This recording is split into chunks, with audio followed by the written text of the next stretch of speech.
Hello everyone, my name's Gareth Jones and I'm a researcher here at Sheffield Hallam University in the world of exercise and health psychology. I'll be running the Resilience Workshop for the Leading for Health and Wellbeing programme, and I wanted to share a small snippet of the workshop with you through this brief introduction and practical example of a tool to help aid one's resilience.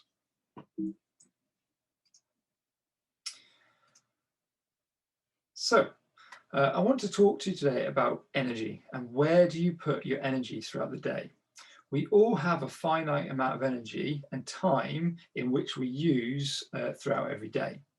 Being aware of where we use that energy is a powerful tool to help grow our resilience. By focusing our energy into factors that are within our what I call our realm of influence, are often confidence inducing. On the other hand, if we focus our energy on factors that are things that are beyond our realm of influence, these are often reported as quite anxiety inducing. So I want us to think about where we focus our energy. And a useful tool, and this can be a useful tool to help think about where we focus that energy. These 3 steps are a really helpful framework to kind of work off. So to start with, awareness is always key.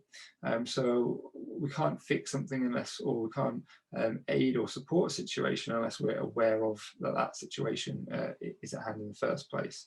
So awareness is key. So perhaps bring some time and focus some time to allow yourself to think about, well, what are some of our daily stressors? What are some of the factors that are taking our energy away? And really spend some time in kind of allowing yourself to think about that. Step 2, what can we practically do to influence these? So then we can start to categorize them a little bit on the previous slide, to what is in our realm of influence and what is beyond our realm of influence. And this really helps create focus. Once we are aware of what situations we can influence, we can then start to think about, okay, what practical solutions and what action can I take to start influencing those situations? So we can prioritize strategic and appropriate solutions. Appropriate solutions is kind of a key phrase there, for items that are within our realm of influence. So it might be around creating a plan. That might be something that will help you or help one to deal with a certain situation and to kind of build their resilience. So it might be around communication. So we can start to think about and plan, well, what do I need to communicate? What are the real fundamental mechanisms and things that I need to communicate to help me deal with this situation that I'm in? Who do I need to communicate this information to? And start thinking a little bit more detail. So what is an appropriate way for me to communicate this information? And then when can I start to actually take action? It might not always be immediately. It might be tomorrow, the next day. But we can start to plan in when and how and what this kind of looks like. So some common reports during COVID around stressful situations and an area to kind of grow resilience has been around the ease of sitting at a computer on Zoom calls or conducting your work throughout the day without any natural breaks and kind of flow that you normally find working in your kind of normal working environment.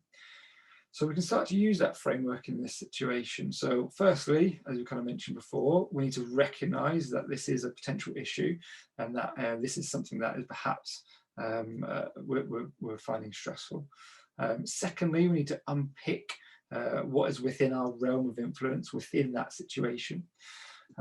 So what can I practically influence? And then when you start, thirdly, we need to think about creating a plan to help alleviate some of that stress that this situation brings about.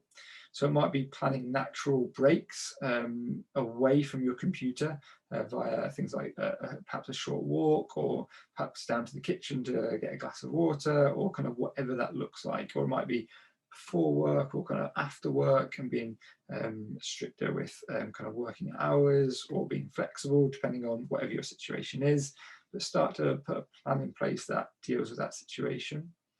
It could be around, adding these into your diary, having that kind of practical reminder, that ping on your computer to say, right, it's time for a break now, can be really helpful, just as that small reminder that actually, yeah, to look after my well-being, to kind of build that resilience. Actually, I do need to give myself a little break, and you might then go off and conduct whatever appropriate solution you kind of thought of to do that. And thirdly, communication is often key in these situations. So communicate what the potential issue is and the solutions you kind of come up with colleagues or line managers, again, whoever is appropriate, and kind of bounce ideas off them, and kind of gain that kind of support from your peers. Small kind of side note that plans need to be individual to you and appropriate to your work. So really think about how this relays into kind of you and your working day. And why not have a run through this process? So create some awareness, understand how you can influence these situations, and devise practical and appropriate ways to take action. Okay, and thank you very much, and I look forward to seeing you on the Resilience Workshop in the future.